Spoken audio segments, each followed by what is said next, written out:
Olá, sejam bem-vindos mais uma vez ao nosso curso.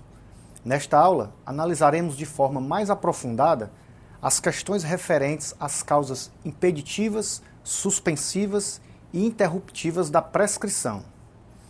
A causa impeditiva atua como um obstáculo ao transcurso do prazo, desde o seu início, ou seja, a existência de causa impeditiva não permite que o prazo comece a correr. Já a causa suspensiva pausa o prazo, que já está em curso, no ponto em que se encontra. Vale destacar que o Código Civil agrupou as causas impeditivas e suspensivas em um mesmo rol. Sua natureza será definida pelo momento em que surge a situação que dá cabimento à suspensão ou ao impedimento da fluência do prazo. Não correrá a prescrição entre os cônjuges, na constância da sociedade conjugal, entre ascendentes e descendentes, durante o poder familiar, e entre tutelados ou curatelados e seus tutores ou curadores, durante a tutela ou a curatela.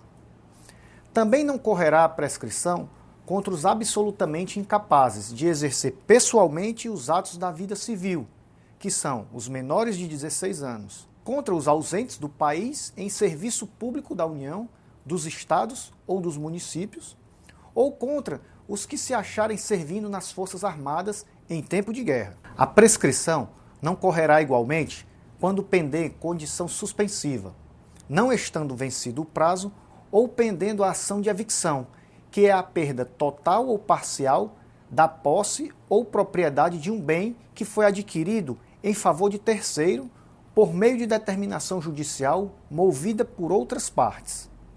Quando a ação se originar de fato que deva ser apurado no juízo criminal, não correrá a prescrição antes da respectiva sentença definitiva. A sentença penal condenatória é um título executivo judicial. Suspensa a prescrição em favor de um dos credores solidários, só aproveitam os outros se a obrigação for indivisível. Haverá solidariedade quando, na mesma obrigação, concorre mais de um credor ou mais de um devedor, cada um com direito ou com responsabilidade pela dívida toda, como se fosse um único. A principal diferença entre a interrupção e a suspensão da prescrição reside no fato de que a interrupção dependerá de um comportamento ativo, enquanto a suspensão decorre automaticamente de certos fatos determinados em lei. O prazo interrompido volta a correr por inteiro, ou seja, ele será reiniciado.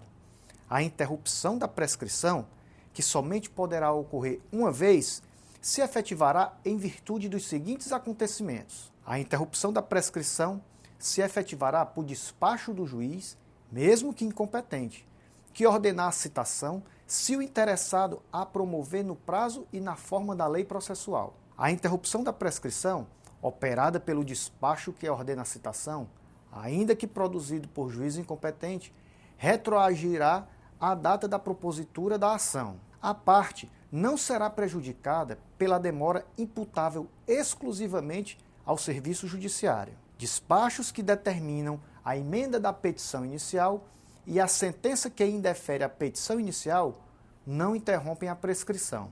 A interrupção da prescrição se dará por protesto de natureza judicial. A interrupção da prescrição ocorrerá por protesto cambial, que é o protesto extrajudicial ou cartorário.